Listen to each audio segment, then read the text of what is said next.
saw Satan fall like lightning. I saw darkness run for cover.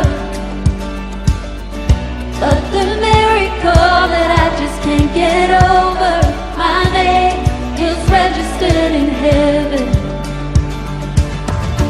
I believe in signs and wonders. I have resurrection power. Still the miracle that I just can't get over, my name is registered in heaven. Yeah, my praise belongs to you forever. This is my testimony from death to life, 'cause grace rewrote my story. I'll testify, by Jesus Christ the righteous, I'm justified. This is my testimony, this is my testimony. Oh, oh, oh, oh, oh. Come together, sons and daughters, bought with blood and washed in water. Sing the praises of the Spirit, Son and Father. Our God will finish what He started. Yeah, our God will finish what He started.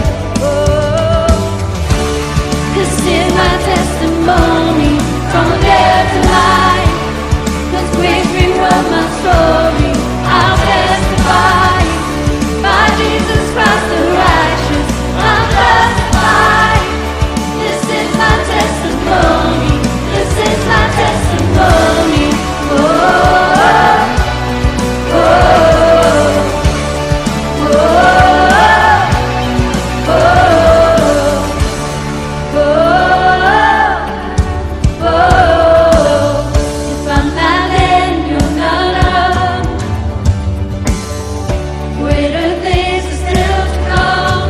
Oh, I believe. If I'm not in, you're not up. Greater things are still to come. Oh, I believe. If I'm not in, you're not up. Greater things are still to come. Oh, I believe. If I'm not in, you're not up. Greater things still to come. Oh, I believe.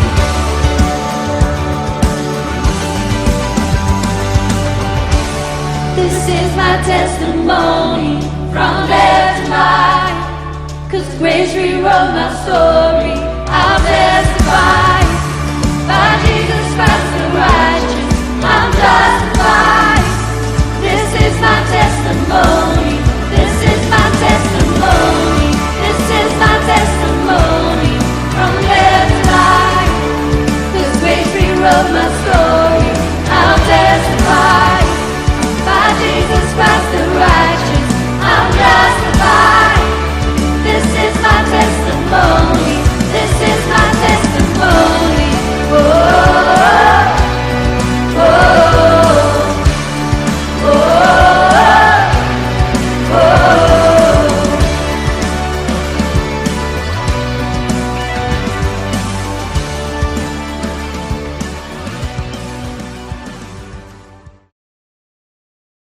Goeiemôre Lofvoort, welkom by vanoggend se diens. Dit is 'n voorreg vir my om 'n bietjie die woord weer met julle te deel. En vanoggend gaan ek begin net met 'n vraag. En die vraag is, hoe lank nog? Hoe lank nog moet ek 'n masker dra as ek in die winkel is? Hoe lank nog moet ek alleen in my kar dra met 'n masker wat nie sin maak nie? Hoe lank nog moet ek skottelgoed was oor en oor en oor? En hoe lank moet ek nog klere dra wat nie gestryk is nie? Hoe lank moet ek vir my kinders sê, of hoeveel keer moet ek vir hulle leer dat ek kan nie op 10 plekke gelyk wees nie? Hier is die goed waarmee ons sit tydens hierdie pandemie, maar vanoggend se vraag is weer eens, hoe lank nog? Maar dit het niks te doen met dit wat ek nou gesê het nie. Vanoggend gaan oor 'n paar dinge in jou persoonlike lewe. Heel eers gaan ek net vir julle 'n storie vertel, 'n paar scenario's gee, en iets waar jy moet gaan dink. Nou die heel eerste is 'n storie van 'n man wat baie belang gestel het in antieke, hy het self baie antieke meubels by sy huis, En op hierdie spesifieke dag, toe gaan hy na 'n plek toe wat antieke meubels uitstal en verkoop. Met die stap hy rond en hy sien bo op die binste vloer is daar nie veel wat hy regtig wil hê nie. En hy gaan toe af onder in die kelder.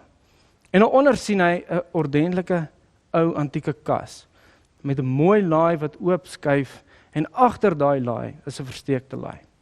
En in daai versteekte laai kry hy 'n sakkie vol goud. En hy weet met die studies wat hy al gedoen het en die kennis wat hy het, is daai goud verskriklik baie werd. Nou ons moet ook onthou, hierdie tipe ou het nie regtig veel van bates aan hom nie. Hy het maar sy volle wat hy ry, huurhuis wat hy het, en terselfdertyd miskien 'n paar spaarplanne wat hy nou al weggesit het. So 'n opsie is om alles te laat gaan en dan hierdie antieke tafel te koop wat dan die goud by dit gaan hê. So hy moet 'n keuse maak. Wat gaan jy doen? Of die volgende scenario, jy kry 'n vrou, sy's 'n kunstenaar, sy weet verskriklik baie van kunswerke, en op die dag is daar 'n uitstalling vir 'n fondsinsameling by 'n klein skooltjie. Sy gaan toe soontoe en sy kom by die skool en sy kyk deur al die mooi skilderye en met die kennis wat sy het, sien sy daar's 'n Picasso uitstalling. Mense sê dit is maar net 'n replika, dis nie oorspronklike ene nie. Maar sy weet die studies wat sy gedoen het en die teses wat sy geskryf het sy geweet dat die eerste skilderye van Picasso was nie geteken soos die wat hy later gedoen het nie. Sy het dadelik geweet dat hierdie spesifieke skildery baie geld werd is. En wat sy doen is, sy moet ook 'n besluit maak. Sy self sit toe nou met 'n mooi Jetta daar by die huis, ordentlike meubels, sy's baie modern en 'n heel paar van skilderye wat sy self versamel het. Maar as sy alles kan verkoop kry, kan sy hierdie skildery verkoop, maar sy weet hierdie skildery is miljoene werd. So, wat gaan sy doen? Voor ons verder gaan, kom ons bid gou. Vader, Here, dankie vir die voorreg. Here, dankie dat ons in hierdie gemaklike manier kan sit, Here Vader, en hoor wat U te sê het, Here. Vanoggend, Vader, wil ek totaal en al die Gees vra om by elke huis aan te raak, Here Vader, om elke huis, elke persoon se hart in te gaan, Here Vader, en totaal en al verandering bring in die manier hoe ons soms dink oor U en U koninkryk, Vader. Here, en tydens hierdie boodskap sê ek vir U dankie, Here. Dankie, Here, dat U ons raak sien, Here, en dankie dat U in ons midde is, Here. Ons is so lief vir U, Vader. Dankie dat U ons onvoorwaardelik lief het. Ons bid dit in Jesus naam. Amen. Nou, kom ek deel nog 2 stories met julle. Die een storie gaan oor 'n persoon wat in 'n saailand ingestap het. Hy het rondgeloop en toe kry hy 'n skat, 'n ontdekte skat. En met die opgewondenheid toe begrawe hy dadelik die skat en hy gaan kry al sy goed wat hy het verkoop het en koop die saailand. En die skat is syne. En selfde met 'n persoon wat 'n koopman is en hy kry 'n parel wat baie waardevol is. En wat hy te doen is, toe hy daai parel sien, is hy soek daai parel en hy verkoop alles en hy koop daai waardevolle parel. Wel, dit wat ek nou met julle gedeel het, is eintlik skrif. Jesus het verduidelik die volgende rondom die koninkryk. Ek lees vir julle uit Matteus 13 vers 44 tot 46. Verder is die koninkryk van die hemel soos 'n skat wat verborge is in die saailand, wat 'n man kry en wegsteek. En uit blydskap daaroor gaan hy en hy verkoop alles wat hy het en koop daardie saailand. Verder is die koninkryk van die hemele soos 'n koopman wat mooi parels soek. En toe hy een baie kosbare parel kry, gaan hy weg en verkoop alles wat hy het en koop dit. Nou vanoggend wonder julle dalk nou wat het dit te doen met die vraag hoe lank nog? En kom ons gaan terug na die stories toe. Die skat, waarvan praat ons hierso? Ons praat van die koninkryk.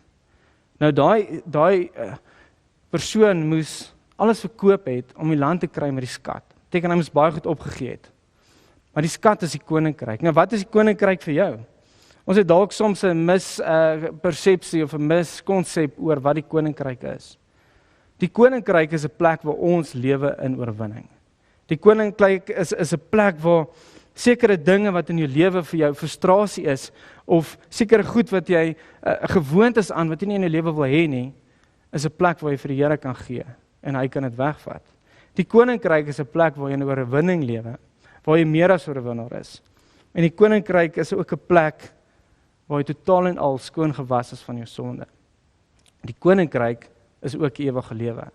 Nou baie van ons het dalk ook nie, ons verstaan dalk nie lekker die ewige lewe nie. Ons dink dalk, of ons glo, dat die dag wanneer ons doodgaan, vleeslik, dan gaan ons die ewige lewe in. Maar die ewige lewe begin die dag wanneer jy hart vir die Here gee. Die dag wanneer jy sê, Jesus, U is my koning. Die dag wanneer jy oorgee, dan begin die ewige lewe. En dit is deel van hierdie skat wat Jesus van praat as die koninkryk. As jy oorgee, gaan jy nou in die ewige lewe in. So dit beteken die lewe in oorwinning. Nou, ons sukkel. Ek dink ons sukkel om oor te gee in baie aspekte van ons lewe. Nou, as ons praat van bekering en praat van om oor te gee, is twee verskillende goeders. Bekering, wanneer ons verklaar Jesus is ons verlosser, is een ding, dan is jy gered. Maar om totaal en al jou hele lewe, jou hele wese oor te gee aan God, is die verskil. Dis die draaipunt en dit is wat ons nou nodig het in hierdie wêreld. Ek lees vir ons Romeine 12 vers 1. Ek vermaan julle dan, broeders, by die omvorming van God, dat julle jou liggame stel as 'n lewende, heilig en aan God welgevallige offer. Dit is julle redelike godsdiens. Ek wil ook graag uit die Passion Translation lees, is 'n vertaling waarvoor ek baie lief geword het en ek ook baie lees. Hy sê die volgende: Beloved friends, what should be our proper response to God's marvelous mercies? I encourage you to surrender yourself to God, to be His sacred living sacrifice, and live in holiness, experiencing all the delights in His heart, for this becomes your genuine expression of worship. So, om te sê ek gee my hele lewe vir die Here, is totaal en al, as hy praat van my heilige lewe, praat hy van afgesonder. Is jy's anderste. Jy lyk nie soos wat jy gelyk het nie, jy lyk nie so 'n persoon in die wêreld nie. Jy's totaal en al afgesonder. En dit is wat ons nou nodig het. Ons is nou nodig om Christene te sien beweeg wat totaal en al heilig is. Totaal en al afgesonder is in die konteks van jy's heeltemal anders, jy lewe nou in die koninkryk en nie in die wêreld nie. En ook die woord om toegewy te wees, committed te wees. Committed beteken die volgende: the state or quality of being dedicated to a cause. So ek kies in alles wat ek het, dis waarvoor ek lewe. Ek lewe vir Christus. En as ek iets sien, as ek 'n probleem sien, dan weet ek U is saam met my, Christus is saam met my, en dit is hoe die dinge aanpak. Ek's nie alleen nie. En ek hou nie goed saam met my wat my weerhou totaal om in die koninkryk te lewe nie. Maar die feit is ons sukkel daarmee. En ons baie redes wat ek kan sekerlik opnoem, hoekom ons hiermee sukkel. Nou, ook nog 'n ding wat ek net wil duidelik maak. As ek praat van om jouself oor te gee en ons kyk wat die ouens gedoen het waarvan Jesus gepraat het en die stories wat ek gedeel het, sê ek nie met nou al jou bates gaan verkoop nie en net Jesus volg. Dis nie waar dit gaan nie. Dit beteken jy as jou wese, jy is dit goed wat jy in jou hou, seker goed wat jy nie wil laat gaan nie, totaal en al oor te gee aan God. En ook bad habits. Ek sê nie jy moet eers alles stop nie, want dit is ook wat ons soms glo. Ek moet eers ophou rook en ek moet eers ophou drink, met al daai goed stop en dan kan ek 'n totale oorgawe maak aan die Here. Maar dit werk nie so nie. As jy oorgawe maak aan die Here, dan sê Here, ek gee vir U alles. So dit wat ek het of dit wat my vashou, laat ek gaan. So as jy alles verkoop, het jy niks meer van daai goed nie. So jou tyd en jou wandel saam met God, het daai goed in elk geval nie plek nie en dit sal gaan. En die ander ding is hoekom ons hierdie hele proses sukkel om te doen, is 'n term wat ek onlangs gehoor het, maar blykbaar is dit baie ou term. Dis FOMO. En FOMO is the fear of missing out. So ek kan nie my alles vir die Here gee nie, want ek is bang ek mis iets daar, of ek is bang hierdie plesier wat ons dink is plesier, gaan weg. So daar's sekere goeders wat ons wil aanklou, want ons is bang, ons mis uit, op wat ook kan jy verwag gaan gebeur. En dan die ander ding is, as jy gesien het, soos ons deurgegaan het, hierdie storie van die persoon wat daai kas gekoop het en die goud gesien het, wat eintlik uit 'n oorlog daar uitgekom het, hy het geweet die waarde van daai goud. So dit is maklik om 'n oorgawe te maak. Om te sê, okay, ek verkoop alles, ek gaan daai kas koop, want ek weet dit wat ek terugkry, is baie meer as wat ek het. Maar ons verstaan nie altyd wat is die koninkryk en wat is die waarde van die koninkryk nie. Wat is die waarde van hierdie skat wat Jesus met ons deel? So ons wil nie oorgee nie, want ons het onsekerheid van wat hierdie skat behels. Nou, weer eens, ons gaan kyk na die koninkryk, is 'n plek waar liefde is 'n plek waar onvoorwaardelike liefde is. Dit is 'n plek waar ek in my lewe kan staan, met hierdie pandemie wat aangaan, het ek nie vrees nie. 'n Koningskryk kind vra die volgende vraag in 'n pandemie: hoe kan ek 'n verskil maak? 'n Koningskryk kind in hierdie pandemie kyk hoe kan hy vir mense bid en hoe kan hy mense om hom net bemoedig? En selfs by die huis, ek weet die laaste ruk, as ek moet kyk na my persoonlike lewe en my totale oorgawe aan God, die laaste ruk was dit bietjie moeilik, want ons is omkant gevang met hierdie pandemie. Ons sit by die huis, nou ewe skielik sien ek my vrou meer as wat ek amper my hele lewe gesien het. En ons begin mekaar eintlik nou leer ken. En ons verstaan wat frustreer mekaar. Ja, het ek kwaad geword? Ongelukkig het ek kwaad geword. Maar ek verstaan toe ek terugdink, baie van die goed waar ek kwaad geword het, was eintlik omdat ek nog bietjie selfsug het. Dis goed wat vir my belangrik was, waar ek dalk kwaad geword het.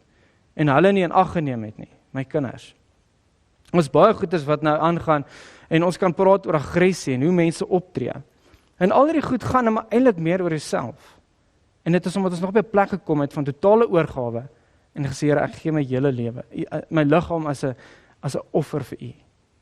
U is my koning, en U kom maak en doen deur my net wat U wil. Om so oor te gee is Christus in jou en Christus deur jou. Ek gaan mense anders te begin hanteer as ek verstaan dat Christus in my en deur my werk. Ek kan nie vir my vrou sê wat hy gesê het nie. Wel nie weer nie, ek wil nie weer daai moeilikheid hê nie. Maar julle verstaan wat ek sê. Ek dink by die huis was daar moeilike tye, ons almal is deur dit. Maar hoe meer ons hierin is, hoe meer begin ek verstaan persoonlik wat die Here nou van ons verwag. Al daai dinge wat ons opgebou het en gedink belangrik is in ons lewe, is eintlik in hierdie tyd nou te vergeef, want jy kan niks met dit doen nie. Maar wat belangrik is nou die tyd om tyd saam met jou familie te spandeer, om in diepte by God uit te kom. En ek weet ons hoor hierdie goed dalk week na week. Maar ons moet verstaan, dit gaan moeilik bly wees as ons nie totale oorgawe maak aan God nie. Is my plek te sê, Here, totaal en al gaan op my tee, Here, U vat oor. Ek as persoon wil nie meer my eie idees of my eie maniere van dinge doen wat ek dink goed is nie, maar net wat U dink en U weet wat goed is. En dis 'n logiese oorgawe. Dis nie 'n emosionele oorgawe waar ons wag vir 'n vorm van 'n emosie wat uitkom en nou is dit die oomblik en dis 'n oomblik van hoendervleis nie. Dit is 'n doelbewuste besluit om te sê, Here, ek gee oor vir U. En daarna kies ek hoe ek my denkwyse gaan laat gebeur. Weet wat kies ek? Die koninkryk of kies ek nog my ou self? En ons het genoeg gesien van 'n godsdiens en van, hulle noem dit Christianese, mooi sê goedjies oor en oor, maar dit gaan oor wat kies jy en waar kies jy om te lewe. Ons kan nie aanhou lewe in hierdie sprokieswêreld van alles gaan net oukei wees as ek my hart vir die Here gee nie. Die feit is, daar bly challenges, daar bly dinge soos hierdie pandemie. Beteken as jy Christen is jy nie in die pandemie nie, jy is in die pandemie. Maar die feit is, my sieningspunt is anders. En dit gaan nie oor die storm nie, dit gaan oor om te leer hoe om te dans in die reën. So vanoggend het ek 'n paar dinge met julle gedeel, maar uit my hart uit, wat ek eintlik wil sê is tyd dat ons totaal en al oorgee. Ons as Christene, daar is nie meer tyd vir speel nie. Ons is op 'n ernstige plek nou. En ons ernstig mense wat nodig is om te sien dat ons ernstig is. Want hulle soek vra en hulle soek hulp. Ons as Lofwoord is 100% vir die volle waarheid. En ek glo dit is tyd dat ons almal vir mekaar die volle waarheid leer. Maar jy self moet by die volle waarheid uitkom. Jy self moet op 'n plek kom en te sê, Here, ek gee totaal en al oor. So ek gaan vra, daar wie jy nou is by jou huis, wat ook al jy doen, is net om 'n oomblik terug te sit en in te neem, om te reflekteer, waar is jy nou in jou lewe? Is jy op 'n plek waar jy gedeeltelik oorgegee het en jy hou nog vas aan sekere goeders? Persoonlike goed, diep goeders. Is dit vir jou moeilik om oor te gee? As ons die waarde van hierdie skat ontdek, en hierdie totale lewenswys van oorwinning en die prys van Jesus Christus, wat sy bloed was en sy liggaam was, versoening en genesing. As jy verstaan dat in die koninkryk die vyand is reeds oorwin. Ons kan nie die vyand blameer vir alles as hy reeds oorwin is nie. Jy het 'n keuse en jy het 'n doelbewuste besluit waar jy gaan loop. Elke keuse is iets wat jy kan kies. Maar die nagevolge van 'n keuse is nie dit wat jy kan kies nie. Dit is wat gaan gebeur. So in hierdie tyd, wat gaan jy besluit? Gaan jy sê, Here, en ek kom terug na my vraag. Hoe lank nog? Hoe lank nog gaan jy hierdie gedeeltelike lewe saam met Christus? Hoe lank nog gaan jy vashou aan die verlede en vashou aan die dinge wat jou nie hierdie totale oorgawe wat toelaat nie? Hoe lank nog, is my vraag. So hier vanoggend gaan ek vra dat waar jy is, as jy op jou knie kan gaan, gaan op jou knie. As jy net wil bly staan, is ook meer as welkom, of sit. Maar hier is 'n oomblik waar jy hande moet oopmaak, en vir Here sê, Here, ek gee oor. Is hierdie plek waar jy gaan sê, 'n doelbewuste besluit, en moenie 'n emosie verwag of niks, jy kies nou. Jy kies nou. Christus, kom neem oor. Net daar waar jy is, kan jy oë toemaak. Vader, Here, dankie dat ek saam elke persoon kan bid nou by die huis, Here. Vader, ek weet dat soms lyk dinge so maklik. Ek weet dit is nie maklik nie, Vader. En dis juist hoekom ons moet oorgee. Dis juist hoekom ons moet toelaat dat U totaliteit in ons kan beweeg en deur ons kan beweeg, Vader. Here, ek bid vir elke persoon wat nou daar so sit, Here, dat U hulle 'n helderheid van verstand sal gee, om te kan reflekteer en te kan sien wat moet laat gaan, Here. Here, dat U kan inkom en hulle lewe oorvat, Vader. Laat ons as U kinders 'n dinamiese impak sal maak in hierdie tyd, Vader. Here, dankie dat U gekom het vir ons, Here. En al wat ons moet doen is 'n keuse maak om te sê, Here, ek gee alles vir U, Vader. Here, ek bid vir elke persoon. Dankie vir hierdie oorgawe wat nou gemaak word, Here. Daai klein goedjies, Vader, wat ons vir U kan gee. Te kan sê 100% behoort nou aan U, Here. Ek bid U seën af op elke persoon in Jesus naam. Amen. Julle, dit is weer eens 'n voorreg om met julle hierdie woord te deel. Vanoggend was vir my 'n ernstige onderwerp, want ons staan op 'n plek waar ons nie meer gedeeltelik kan lewe vir Christus nie. Ons staan op 'n plek waar ons voluit vir hom moet lewe. En as jy by die huis sit en jy wil oorgawe maak, of jy verstaan nie lekker die konsep van die koninkryk nie, of jy het net iemand nodig wat 'n pad saam met jou kan stap, is jy meer as welkom om ons te kontak. Jy kan 'n comment los hieronder op YouTube of op Facebook, of jy kan selfs ons net 'n boodskap stuur op Facebook, 'n e-mail, hoe ook al jy wil ons kontak, ons sal jou 'n terugvoer gee. En ook terselfdertyd weet ons bid vir julle. Ons weet ons almal sit in totaal en alle verwarring en verskillende maniere van lewe, maar ons bid vir julle. Enige gebedsversoeke is welkom. Familie, ons mis julle. Ons kan nie wag om hierdie kerk vol te sit nie, want hier waar ek nou sit, is dit nogals leeg. Maar ek het ook nie gedink ek gaan ooit hierdie ding sê nie, moet ook die kerk toe kom nie, want julle mag nie. Maar ek sluit hierdie boodskap af en mag julle daai heerlike skaal buite in die oond geniet. Geniet die reuk vandag, maar geniet mekaar. En geniet hierdie oomblik van totale oorgawe, sodat Christus in jou en deur jou kan lewe. Groete, lofwoord.